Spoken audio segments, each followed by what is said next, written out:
Olá, olá, meus amigos, tudo bem com vocês? Mais um dia se iniciando, sábado, dia 2 de janeiro.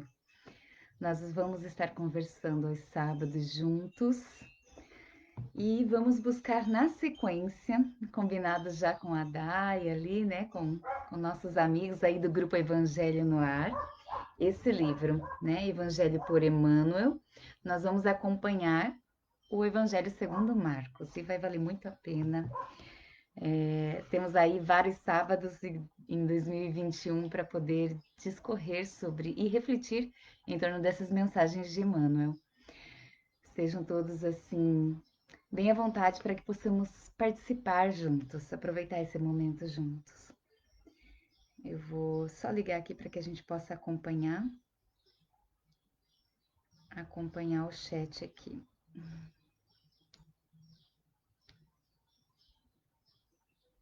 Que bom. Bom dia, Sil. Bom dia a todos aí que estão chegando nessa sala virtual tão amorosamente construída pelos nossos colegas, nossos amigos, essa família espiritual que se encontra para poder servir juntos. Que bom que estamos juntos aqui. Um feliz ano novo para todos. E vamos aproveitar então, né? Vamos aproveitar esses minutos. Nós despertamos para mais um dia. Alguns já iniciaram algumas atividades, seja em casa ou fora dela. Outros estão acordando agora. Enfim, nada melhor do que nós começarmos com uma oração. Então eu convido todos vocês, Jones, Silvana e todos que estão acompanhando aí, para que possamos unir os nossos corações nesse momento, em gratidão ao Pai amoroso por aqui estarmos, pela tarefa que prossegue, pelas oportunidades que Ele nos dá dia após dia, de aprendermos a amar.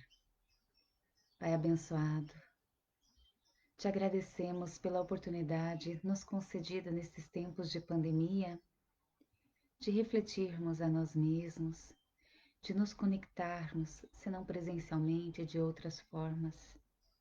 Senhor, tende nos possibilitado muito, nos ofertado tanto, que possamos ser gratos por tudo isso, que possamos ter um olhar ajustados pelas lentes do Mestre Jesus, mais renovador, mais sustentador, mesmo quando a dor nos chegue. Que estes momentos de amanhecer com Cristo, de Evangelho com nossos irmãos, possam nos ajudar para que este dia seja um dia de renovação de propósitos, de atitudes no bem. Que assim seja, Senhor. Que bom. Bom dia, Luciane. Bom dia, Rosa. Todos vocês. Que bom. Vamos lá. Então, como eu falei ali no início, aos sábados nós estaremos juntos, seguindo a sequência do Evangelho por Marcos, nesse livro, né? Evangelho segundo Marcos, no livro Evangelho por Emmanuel. Gladys, seja bem-vinda.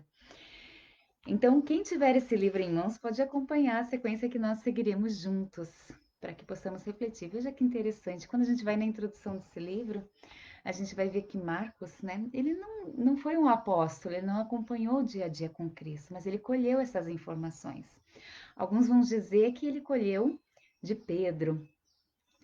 Nós, quando lemos ali Paulo e Estevão, nós vamos ver a caminhada também de Marcos junto a Paulo.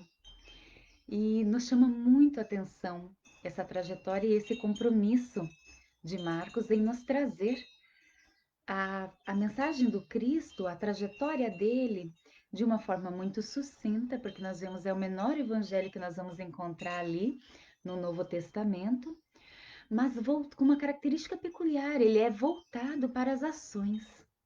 Marcos volta aos ensinamentos de Jesus naquilo que ele promoveu de movimento na sociedade, de atitude. E nós estamos iniciando mais um ano e precisamos desse movimento, nós precisamos dessa atitude, né? Nós precisamos colocar em ação muitos dos nossos propósitos. Há quantos anos Cada um de nós vem sendo preparado, né? Talvez desde o início da nossa jornada já temos conhecido a Jesus. Alguns, talvez mais tarde, tenham sido apresentados ao Mestre Divino. Mas fato é que através das reencarnações nós já fomos apresentados. A humanidade já conhece o Cristo há um bom tempo. Somos convidados a fazer com que Ele esteja mais presente no nosso verbo, no nosso ouvir, no nosso ver e nas nossas ações também. Por isso estamos escolhendo esse Evangelho de Marcos para nos acompanhar na trajetória desse ano, né? Então vamos lá, vejam que acompanhar Marcos nos leva ao livro para Paulo e Estevão. Se vocês forem ali na introdução desse livro, vocês vão ver algumas sínteses, alguns resumos da trajetória de Marcos junto de Paulo. E a gente vai ver que teve um momento em que Marcos ah, meio que desistiu, né, da jornada que eles estavam empreendendo. E Paulo, ele tem dito assim, olha, em sua despedida ouviu de Paulo uma advertência quanto à necessidade de o discípulo do evangelho manter-se em constante atividade. Foi assim que Paulo falou a Marcos quando esse olhou para trás. O discípulo do evangelho deve manter-se em constante atividade, visto que muitos fracassaram quando cederam espaço ao descanso indevido e à invigilância. Né? São palavras assim, bem de Paulo, né? De Paulo o apóstolo. São fortes, nos tocam realmente nas nossas necessidades, falam conosco. Então vejam, né? A gente começa esse momento em que muitos de nós estamos no momento necessário para todos nós do descanso da rotina, do descanso dos compromissos, do descanso talvez das preocupações, mas não deve ser o descanso da alma, porque esse é o momento em que talvez tenhamos mais tempo de olhar para nós, de olhar para os nossos, de observar o mundo, as coisas de uma outra forma. Então vamos começar, porque é curtinho o Evangelho ao Amanhecer com Cristo, né? Então, linda, Ingue, saudade de todos vocês. Anete, que bom você estar aqui. A Dai está começando a ler de novo, né? Paulo e Estevam também vou começar, Dai. Já está aí no roteiro, né? Célia, que bom que você está conosco. Gladys, todos vocês, que bom. Então vamos lá? O versículo de hoje é Marcos, capítulo 1, versículo 15, que diz assim: E dizendo, está completado o tempo e está próximo o reino de Deus. Arrependei-vos e crede no Evangelho. É isso que nós vamos estudar, viu? Olha só. Está próximo, está completado o tempo, está próximo o reino de Deus. Veja, nós temos falado aí nos últimos momentos dessa mudança de ciclo. Todos nós, né, falamos sobre essa nova fase. E muitos, né, desejaram feliz um ano novo, né? Muito assertivo, aliás, dizendo: cabe a você se transformar numa pessoa renovada. Para nós buscarmos essas reflexões, nós vamos nos basear no método do Evangelho Redivivo, né? Até por sugestão da Dai e porque esse é nosso projeto que assim prioritário, né? Esse projeto de regeneração da humanidade. Então vamos lá, vamos conhecer um pouquinho dessa mensagem. Marcos inicia o seu evangelho já ali no momento do batismo. E veja, vocês sabem o que João Batista pregava? O arrependimento. Por mais que ali exista o ato simbólico das águas que representam o renascimento, havia uma necessidade daquele que se colocava no batismo da renovação, deixar o homem velho para que agora surgisse o homem novo. E começa Marcos trazendo no seu evangelho o ato do batismo, né, do Cristo, as tentações do deserto, e volta Jesus nos convidando ao arrependimento. Por isso que Marcos tão logo nos diz: está completado o tempo, está próximo o reino de Deus. Arrependei-vos e crede no Evangelho. Ou seja, ele já nos dá o caminho. Arrependei-vos e crede no Evangelho. Então, nós vamos falar um pouquinho sobre isso e finalizar com esse texto de Emmanuel, né, que fala desse momento da apresentação do reino de Deus. E aí, vamos participar? O que vocês entendem por... Oi, Rogério. O que vocês entendem por arrependimento? O que é arrepender-se? Se esse é o nosso caminho, arrepender-se e crer no reino de Deus, o que vocês entendem que seja necessário fazermos a partir de hoje? O Biratã, todos vocês que estão aí conosco. O que é arrependimento? Então, eu vou aguardar aí a participação de vocês, mas já vamos falando sobre o assunto. Lá em O Evangelho, em O Livro dos Espíritos, a gente vai ler sobre o arrependimento muito, né? Nós temos ali todo um capítulo que vai tratar de penas e gozos futuros, e nós vamos ler sobre arrependimento ali a partir da 990. E a gente vai ver que arrependimento é o primeiro passo para a renovação de atitude, para a mudança. Por isso que Jesus nos convidava ao arrependimento. Mas o que é esse dito cujo desse arrependimento? Será que sempre ele nos chega revestido pelo remorso? Pela aquela condição pungente quando a nossa consciência grita, né? Por esse caminho não mais? Será que é só nesse momento em que o espírito se arrepende? Vamos lá, gente, vamos refletindo. Conhecemos o momento em que se deu essa passagem, meditamos em torno dela agora. Aqui estamos sendo convidados. Veja que quando alguém está no vício, para que ele se dê essa renovação, algumas vezes ele é internado compulsoriamente, porque esse arrependimento, ele não chega ou ele chega, mas não há forças de dizer sim, eu aceito a ajuda.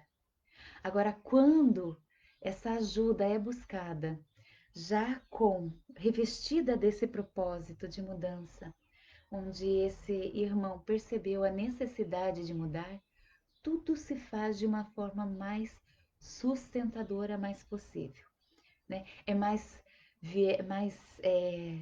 facilitado, por mais que não seja fácil, para a família, para a instituição e mais assertivo para aquele que se dá a reabilitação.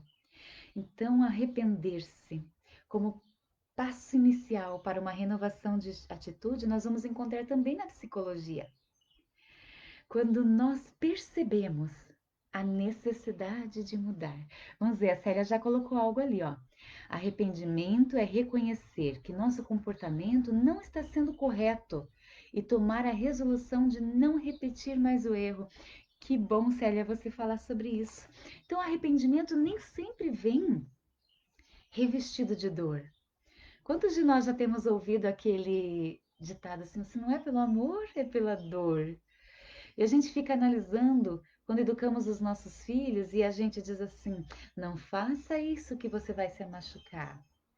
Então ele está entendendo, ele está ouvindo que aquele caminho não é o ideal, mas muitas vezes insiste.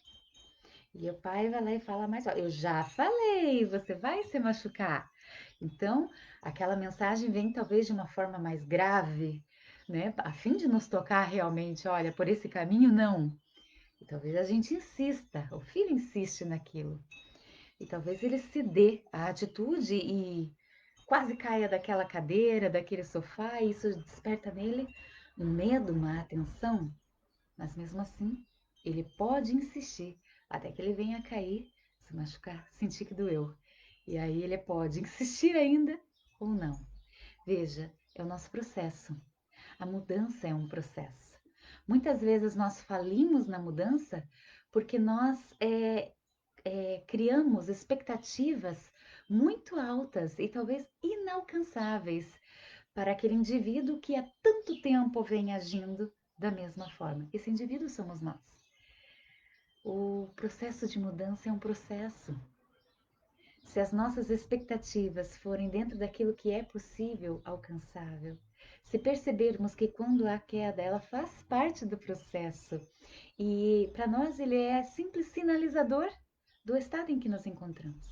É uma bússola que nos diz: olha, ainda está nesse nível, sigamos em frente, esforço, perseverança. Veja, o processo se torna mais possível quando nós o entendemos como a necessidade de fazer com que esse compromisso, essa meta, seja clara em nossas vidas. E nós estamos fazendo isso desde que adentramos a doutrina espírita ou a outros segmentos religiosos.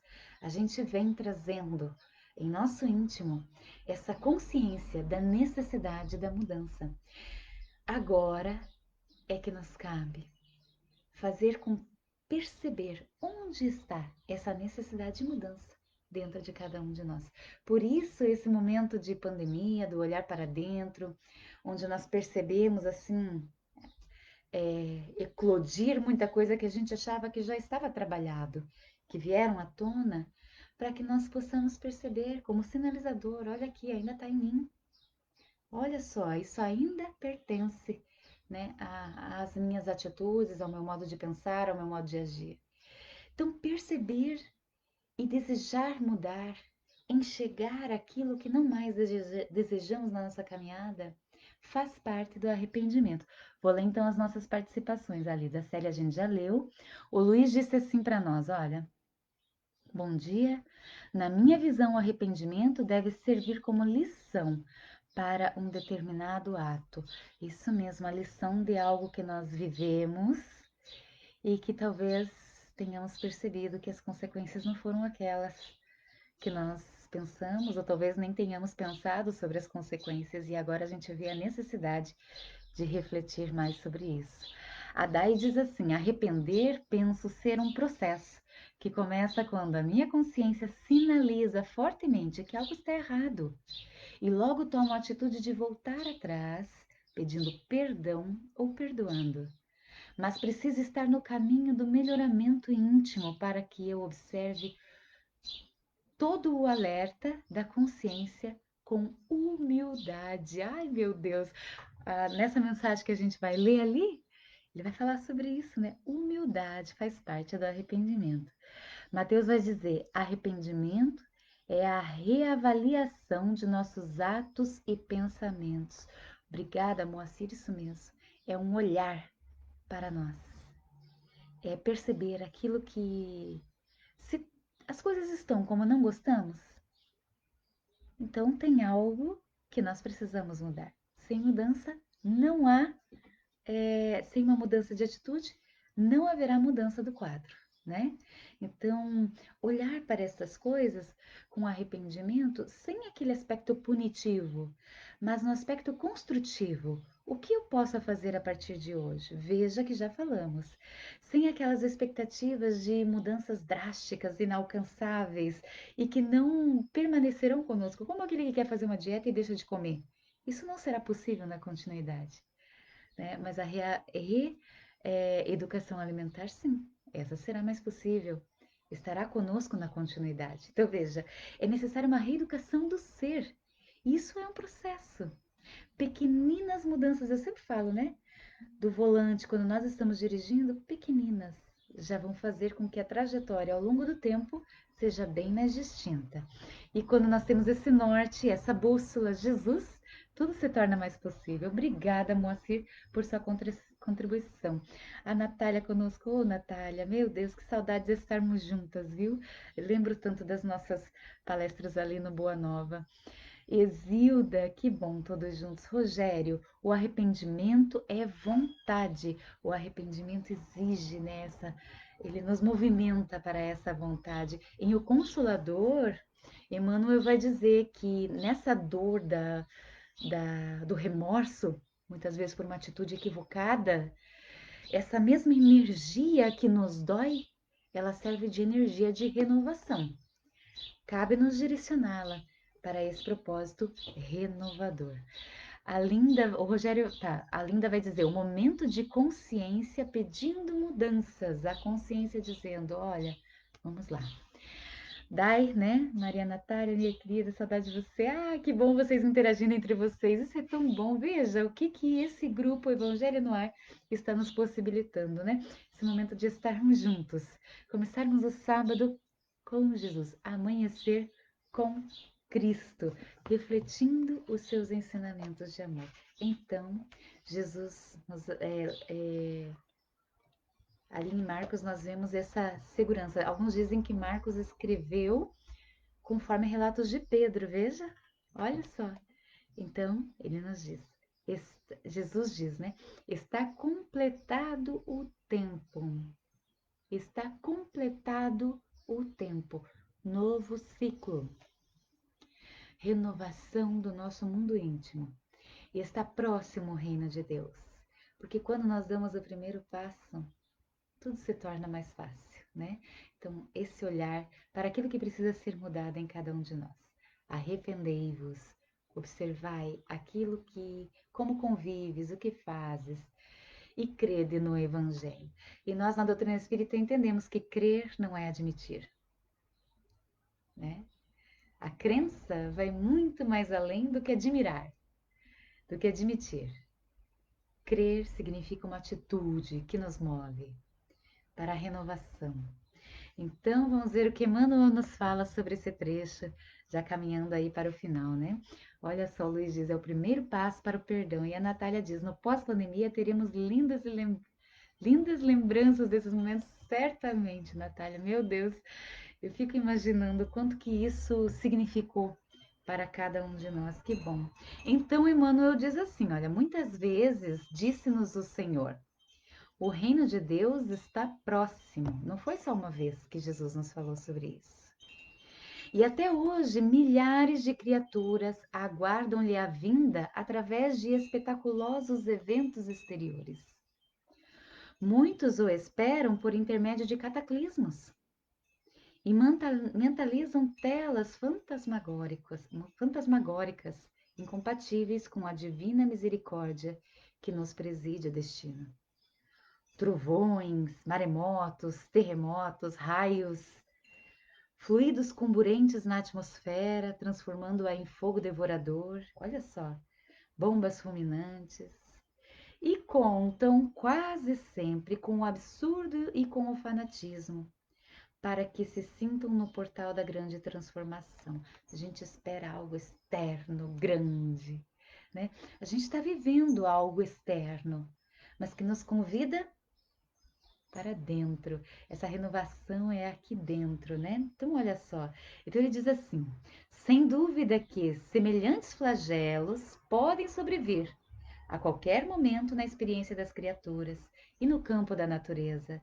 Contudo, longe de significarem o reino divino, apenas revelam imperativos de nova luta e com serviço mais áspero para quantos se enfileiram nos quadros evolutivos da humanidade. É o momento que estamos vivendo. A pandemia não é o reino de Deus. A pandemia é o imperativo para que o reino de Deus se estabeleça no teu coração, no coração de cada um de nós, da humanidade. E aí ele diz: o reino de Deus está próximo, sim, mas antes de tudo, em nossa capacidade de construí-lo por dentro de nós, através do céu que possamos oferecer à alma do próximo. Olha que lindo, Emmanuel, né? Do céu que possamos oferecer à alma do próximo. O que você está oferecendo àqueles que caminham com você? O que você está oferecendo àqueles que sintonizam espiritualmente com você? Gente, não vamos esquecer, somos médiums. Sintonizamos a todos os momentos com almas. Algumas em dor, em sofrimento, outras ainda agarradas ao ciúme, à inveja, à discórdia, ao ódio. Estamos oferecendo o céu a essas criaturas? Por isso a necessidade da vigilância e da oração. Atendamos ao cumprimento do dever que a vida nos atribui, colaborando quanto possível para a vitória do bem, atendendo o amor que o Mestre nos legou, e alcançaremos com a urgência possível o clima celestial para nós e para os outros. Juntos somos mais fortes, aqui estamos juntos, né? Isso nos apoia, nos dá vigor para podermos continuar. É por isso que Jesus igualmente foi positivo e justo quando afirmou: quando se vos disser o reino de Deus permanece ali ou acolá, não acrediteis, porque em verdade o reino de Deus está dentro de cada um de vós. Que bom! Exilda diz para nós: vamos viver sem precisar pedir perdão, fazer ao outro o que gostaríamos que fizesse a nós. Conselhos do Mestre, isso mesmo, né, Exilda? Tanto quanto possível que esse seja o caminho, e quanto possível a necessidade de perdão, que o façamos, que não nos neguemos à felicidade. É uma escolha nossa, não depende do exterior. Nós vemos que esse momento que estamos aqui juntos é uma escolha que fizemos de começar o sábado de uma forma diferente. Vamos lá? Vamos para a nossa oração? Com alegria, a alegria do Evangelho, a alegria que o Espiritismo nos proporciona. E com essa alegria, com esse amparo de Deus, nosso Pai, agradeçamos pelo dia que se inicia, pelos corações que se reúnem, pela luz do Evangelho, pedindo a Jesus: fica conosco, Senhor, hoje e sempre. Nos esforçaremos para permanecer contigo. Que assim seja. Beijo no coração de todos. Excelente sábado. Fiquem com Deus. Até mais.